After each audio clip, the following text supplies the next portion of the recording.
Hi everyone, my name is Matt Barrington. I'm the EY CTO and Global AI Leader.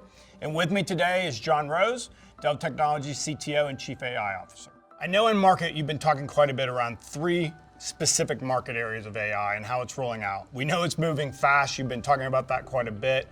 One of the areas we're very focused on is around enterprise AI. As we said, there's three markets. There's the pre-gen AI market, reinforcement learning, machine learning, that's all great. The analog front end. There's the training market, which is foundation models, mega clusters, giga clusters. We're doing a lot of work there. And then there's enterprise, which is, interestingly enough, a very different market, because the enterprise AI market is all about the application of AI against your most impactful processes and the most important parts of your business to change the productivity equation of your enterprise, which is very different than the search for AGI or ASI. But one of the things that's happened in that market recently is, in the last several months, it's actually become two different paths forward. The first path, which was the first generation of generative AI, chatbots, RAG, unlocked the data of the enterprise. But the second path forward, which is something called agentic, is actually really about digitizing the skills of the enterprise. And the two of them together are now kind of creating a very interesting landscape to really accelerate enterprise transformation.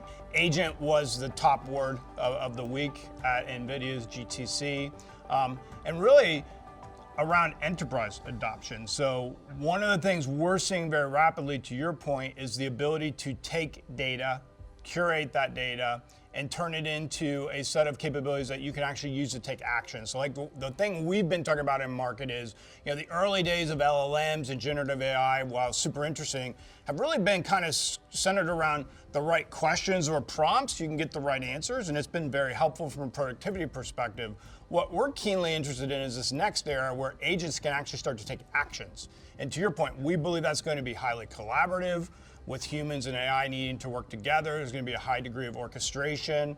So it's super interesting to see how some of that is shaping rapidly in market. Yeah, everything we can see, and it's still very early on agentic, but when we built our first autonomous agents about a year ago, we've been working with them for quite a while in the early stages, but everything we can see is it is really an expanded tool set. It brings autonomy. Sometimes I describe it, the first generation of AI in the generative world was the human in the loop. You were very involved in doing stuff with these tools around you. The agentic world, it is human on the loop.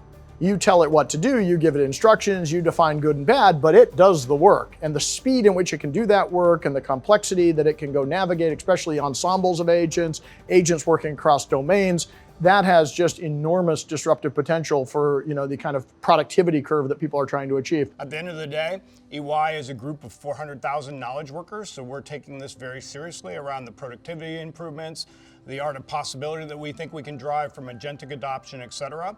And then obviously in market with our clients cross-sector, it's a big topic of interest. Everyone's trying to move away from the POCs of yesteryear into how to adopt these capabilities at scale. So one of the things that we're seeing pick up a lot of momentum cross-sector, whether we're talking to the large banks and financial services, the large manufacturers, life sciences companies, oil and gas companies, et cetera, is the need to have lots of choice around where AI is going to run. You all have been talking for a while, rightfully so, around it isn't about data and AI, it's about bringing AI to the data.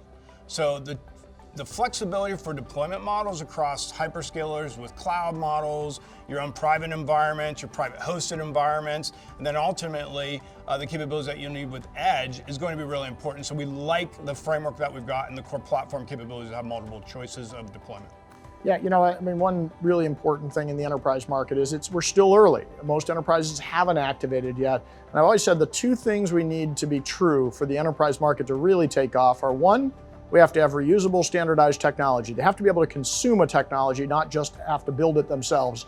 We're getting closer. We have a lot more consumable off-the-shelf technologies. And the second is they need people to follow. No enterprise wants to be the first mover, the very first person to use an agent. And so, our Dell is customer zero, your customer zero efforts, the more we tell that story and show people what we've done and worked through the issues, the more confidence they have to get moving on this journey. Yeah, we agree.